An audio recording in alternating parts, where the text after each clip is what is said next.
Hi, today's lesson is on Chapter 27, Section 3 on circulation. Today we're going to address a couple of questions. One is how open and closed circulatory systems compare to one another, and the other is how patterns of circulations vary in different vertebrates. To talk about those things, you are going to be introduced to a few vocabulary terms, including some that may seem familiar, but we're going to get more precise definitions of them. Heart, open and closed circulatory system, atrium, and ventricle.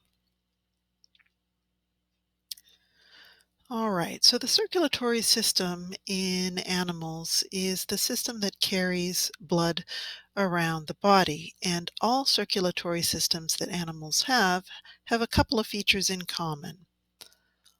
In order to circulate blood, they need a pump, and a pump is an open, hollow muscle that we call a heart, and it pushes blood into a set of vessels that then circulate back to the heart eventually.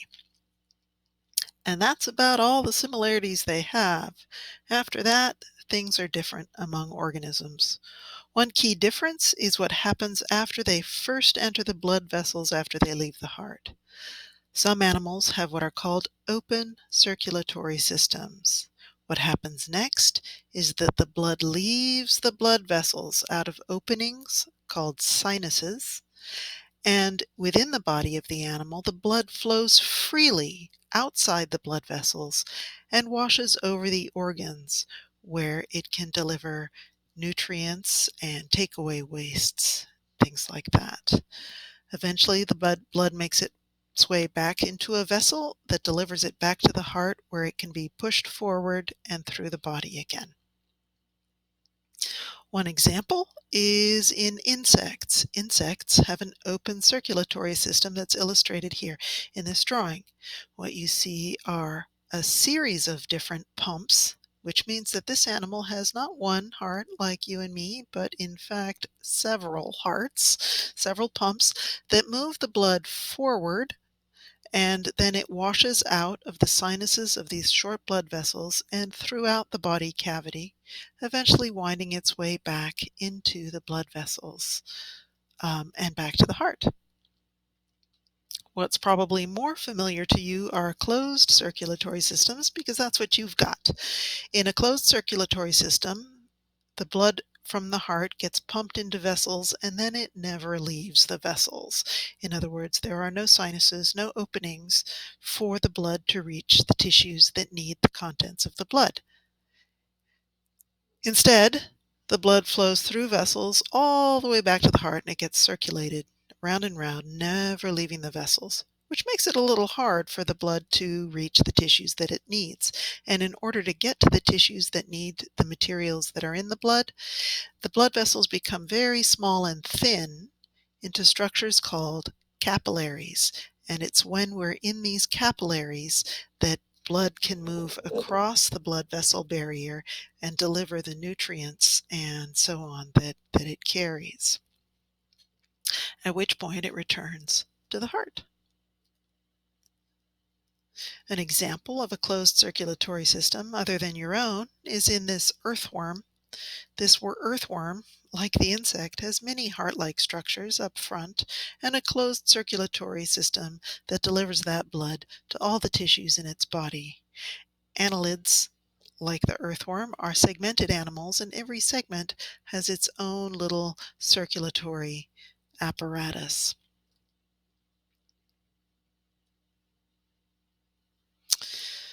All right, so what is blood and what it does? Well, blood is a transportation system, and it's mainly a watery solution, but it's also got cells in it. And in that watery solution are dissolved nutrients that come from the food that you eat. Um, and there are also dissolved wastes that come from the cells that have used that food and have waste left over. Blood also carries defensive materials, antibodies, and white blood cells, and so on, that can protect you from infection. And of course, the water in the blood keeps your cells hydrated. So blood serves many purposes in all animals. That said, Blood serves one purpose in some animals that does not happen in other animals, and that's gas exchange. So your blood carries oxygen and carbon dioxide to and from your cells, but not all animals do this. For instance, small animals like this little flatworm here, or large animals with a tracheal tube system like this insect, have a different way of getting oxygen and carbon dioxide to the cells that you learned in last chapter. And what that means is that they don't use the blood at all to carry dissolved gases. But you and many animals do carry dissolved gases, and in doing so, you are faced with a challenge. Animals that use gills or lungs for gas exchange move it in the blood, and to complete that gas exchange, in fact, two different drop-offs are necessary. From the heart, illustrated here, the blood must first go pick up oxygen at the gills, is the example in this fish circulatory system. And also in the gills, that's where the blood drops off the carbon dioxide waste from cells that's the result of cellular respiration. The oxygen-rich blood, illustrated here in red, travels then to the body tissues, where lots of capillaries allow the oxygen to get dropped off at the cells that need them, and they can use that for cellular respiration to charge up the ATP to do the work of being alive. Once the cells have used up that oxygen, they dump the carbon dioxide waste back into the blood, and that oxygen-poor blood, here illustrated in blue, returns to the heart, where it then gets pumped around again. So this is called a single loop circulatory system, and it's drawn as a loop, though as you can imagine in an animal, there isn't just one capillary bed. Every single tissue in your body, or in the fish's body, has capillaries, so this is going everywhere in the body, not just one place. Furthermore, fish have two sets of gills, one on either side, so this is a very simplified illustration that illustrates that from the heart, it first goes to the gills, then to the body, then back to the heart. Another thing to point out here is that the heart itself has two chambers, one to receive the blood coming from the body, and then one to push the blood to the gills. That first one, the receiving area, is called the atrium, and the one that pushes blood, this is the more muscular part, is called the ventricle. You can think of these as the line waiting for the roller coaster, and then the roller coaster seating area that actually pushes you forward through the system. There's a lot of force that drives the blood from the heart, and this generates what you are familiar with as the heartbeat. The atrium is silent, it doesn't pump, it just receives blood. It's like waiting in line. The system works well enough for fish, but it doesn't work in terrestrial animals with closed circulatory systems. And the reason has to do with the fact that on land, there is not enough pressure surrounding the body to keep the whole system sufficiently pressurized. And without sufficient pressure, the blood can't make it all the way back to the heart. Think of that blood down at your feet. How's it going to make it back to your heart? Well, it's work, and it needs pressure to do that. And every time the blood goes through a capillary system, it loses pressure. And going through two capillary systems, so in vertebrates it would be lungs and body capillaries, it's just not enough force to get it all the way around. What's needed is a second pump. So in terrestrial vertebrates, there is a second pump, and it sits right here between the lung capillaries and the body capillaries. The next illustration I'm going to show you is an illustration of that second pump, so that in fact there are two hearts, one here and one here. Now you may say to yourself, wait a minute, I don't have two hearts, but you do have one heart that has two atria and two ventricles, a four-chambered heart, and that's because it's got two separate atria and two separate pumps. So what I'm going to show you now is a system that looks like that. We're going to call it a double loop system, because first it goes from heart to lungs, and then back to the heart, and then from the heart to the body, and then back to the heart.